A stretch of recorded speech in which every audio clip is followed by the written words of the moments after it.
Market research, as described in part 10 of the FAR. In 5 minutes, buckle up. We're about to make this topic as fun as it can get. Part 2 defines market research as collecting and analyzing information about capabilities within the market to satisfy agency needs. First collecting, then analyzing. We often miss the analyzing part. Now, within the market means commercial, and so more on that later. In the very scope of part 10, we see that you conduct market research to arrive at the most suitable approach to buying something. Your research will determine your strategy.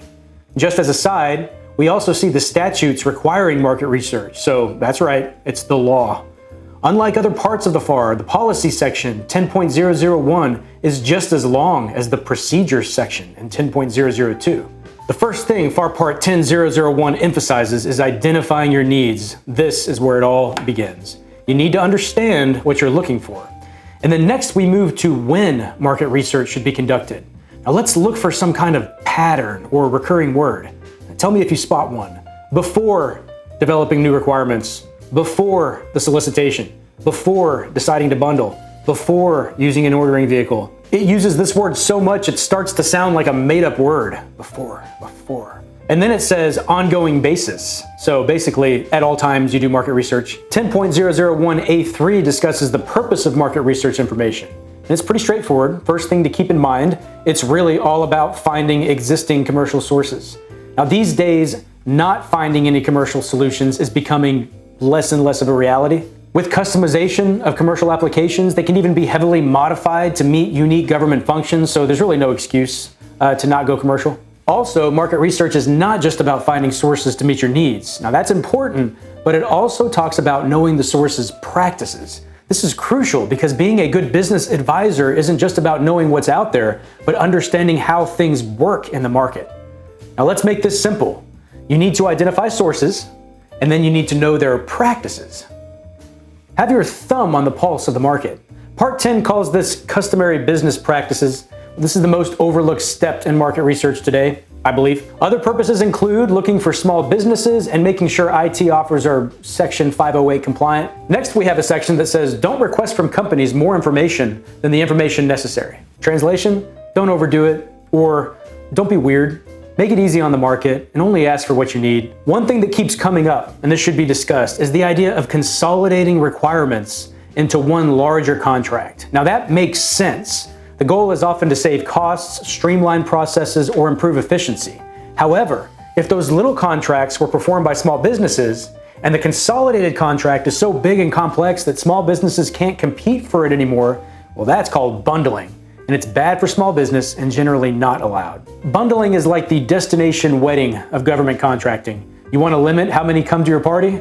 Make it unattainable for most people. Extravagance means Uncle Bob can't make it.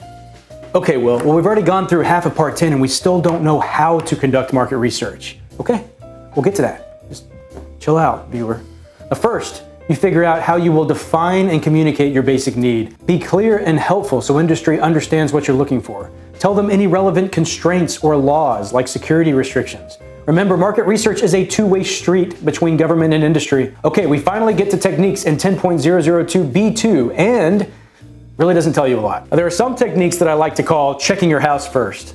You don't go buy a cell phone charger before rummaging through the catch-all kitchen drawer to see if one is in there. Well, the kitchen junk drawer in government contracts includes existing ordering vehicles, past market research reports, people in the government who are knowledgeable about the market. That's called internal market research. Now keep in mind that existing market research documentation should be not older than 18 months old. The really great part about this is you don't have to go to industry for new info. The really bad part about this is you don't talk to industry about new info. And since it's a good thing to get market research from the actual market, let's leave the house. Part 10 lists some ways to do this. Now this can range from simple phone calls to elaborate events at hotel conference rooms, depending on the depth of information needed. Common methods include requests for information or sources sought notices, which help identify potential vendors, and one-on-one exchanges that provide detailed insights. Pre-solicitation conferences and industry days are also effective for gathering info from multiple sources in person. Now, FAR Part 10 doesn't list every single possible method to talk to industry, leaving it up to you to select the right approach based on your specific needs. Just remember the 4 goals: Identify available sources, determine if commercial items can meet your requirement, understand commercial business practices, and explore business participation opportunities. And that's it, really. For contractors out there, the market research phase is your chance to influence the contracting process. Remember that market research is conducted by governments to figure out their contracting approach. It is your opportunity to shine and explain why your company is the best. Thanks for tuning in. If you found this video helpful, don't forget to like and subscribe and comment any part you want us to do a 5-minute series on.